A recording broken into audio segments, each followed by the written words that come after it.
Assalamualaikum warahmatullahi wabarakatuh.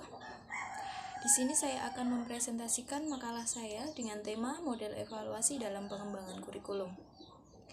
Yang pertama, sebelum kita mulai masuk kepada pembahasan mengenai model evaluasinya, kita akan mereview kembali mengenai apa yang dimaksud atau apa definisi dari sebuah evaluasi.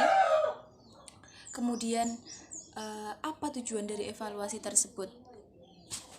Yang pertama, evaluasi sendiri memiliki definisi sebagai suatu hal atau program yang dilaksanakan untuk menilai, meneliti, dan mengamati seperti apa atau seberapa berjalannya program yang telah dilakukan dan sejauh mana perkembangannya.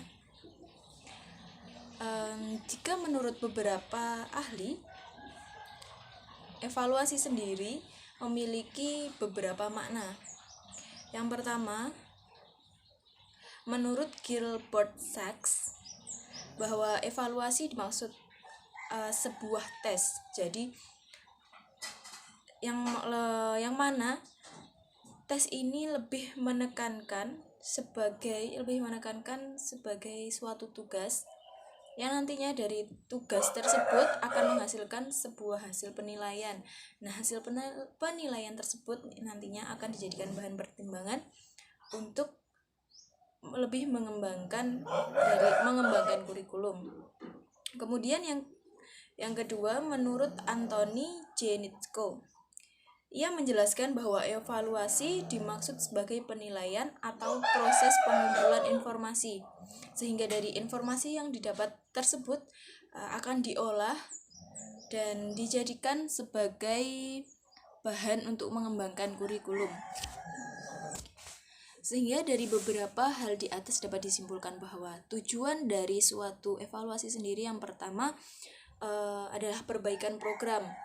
Jadi program-program apa yang telah dijalankan, sekiranya ada yang kurang sesuai atau yang butuh dikembangkan, maka sebelumnya dilakukan evaluasi dulu sehingga tahu apa yang dibutuhkan dan apa yang sekiranya perlu dibenahi.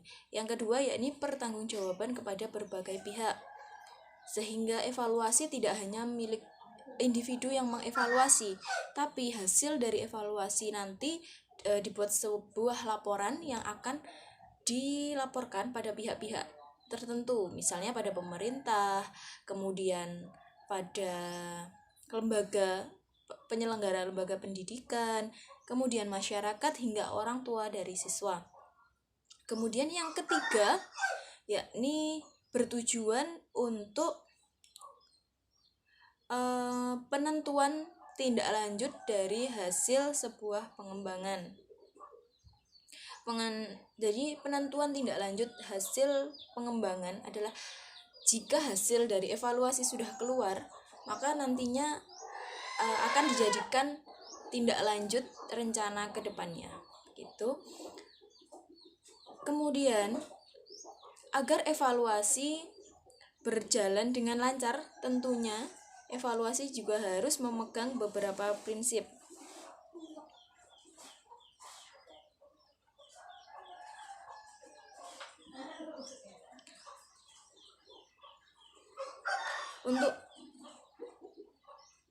Untuk prinsip-prinsipnya sendiri, yang pertama, evaluasi harus mengacu pada tujuan, jadi harus fokus pada tujuannya terlebih dahulu.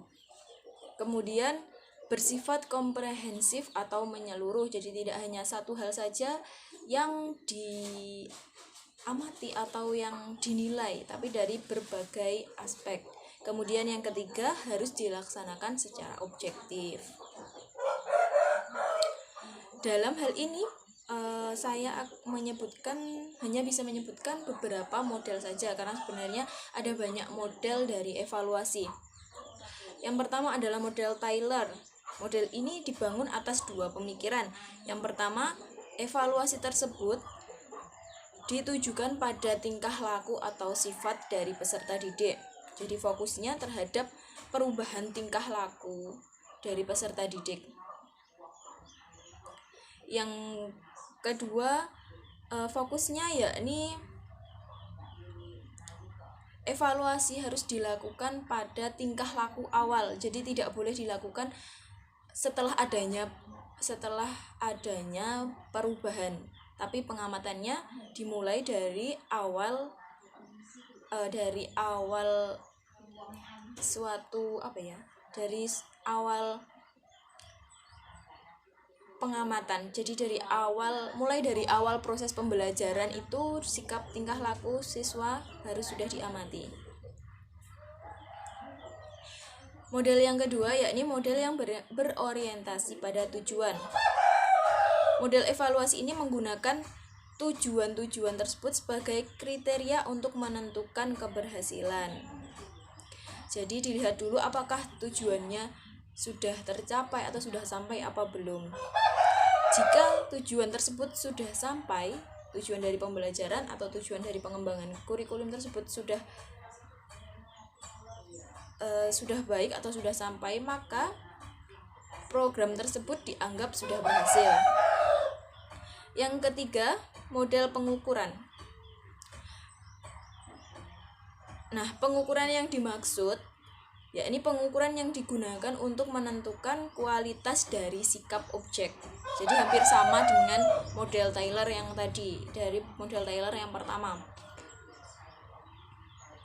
Yang keempat, model evaluasi sistem pendidikan. Dalam model ini, evaluasi juga dilakukan dengan membandingkan satu kurikulum dengan kurikulum lainnya yang dianggap standar. Jadi tidak hanya mengacu pada satu kurikulum, tapi juga dibandingkan dengan kurikulum yang lain, agar tahu apa kelebihan dan kekurangan dari masing-masingnya dan apa yang perlu dibenahi.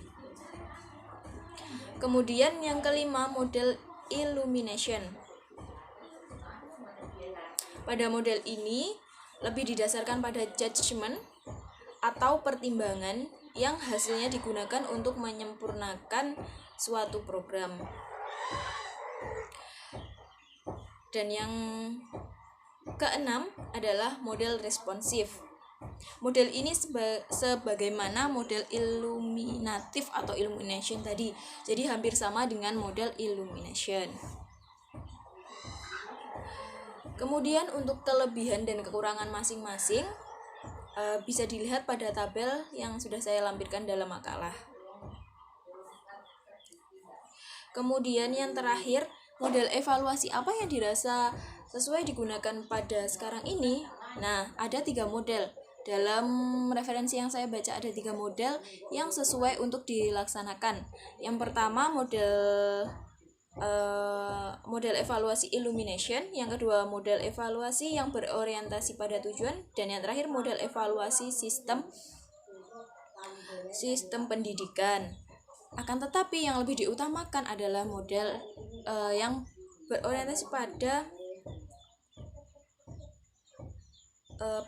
sistem pendidikan, karena di dalamnya memuat CIPP atau content, input, process, and product. Nah, dan pada model ini yang tengah dikembangkan pada kurikulum 13. Kurang lebih itu yang dapat saya sampaikan. Apabila ada kurangnya saya mohon maaf. Akhiran, wassalamualaikum warahmatullahi wabarakatuh.